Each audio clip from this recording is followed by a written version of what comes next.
রাধে রাধে। আশা করছি সবাই ভালো আছেন, ভজন কুশলে আছেন। আমাদের সকলকে উচিত যে যার ধর্ম অনুযায়ী ভজন করা, ঈশ্বরের আরাধনা করা। ঈশ্বর বলুন, আল্লাহ বলুন, সবই এক।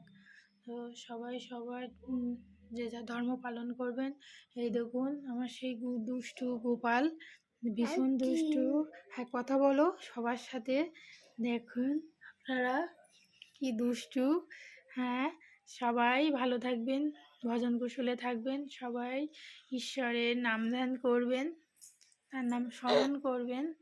এই হচ্ছে সেই দুষ্টুটা। হ্যাঁ, আমার শরীরে দেখেন আপনাদের সাথে কথা বলছে।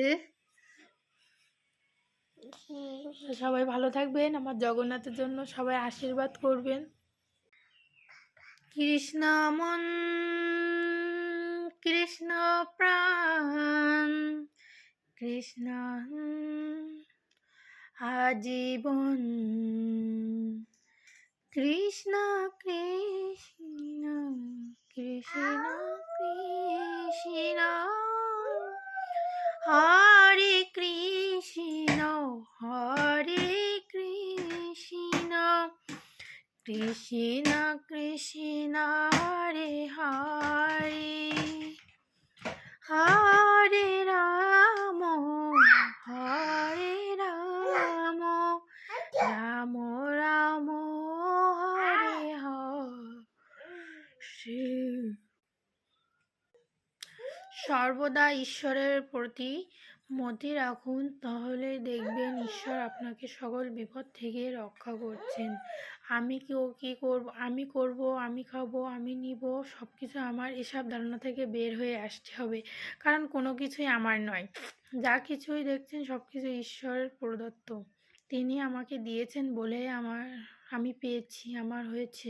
সুতরাং তার দেওয়া জিনিস তাকেই অর্পণ করা উচিত। সব কিছু তাকেই অর্পণ করে আমাদের সেবা নেওয়া উচিত। এখন এই সেবা নিতে গেলে আমাদের কি করতে হবে?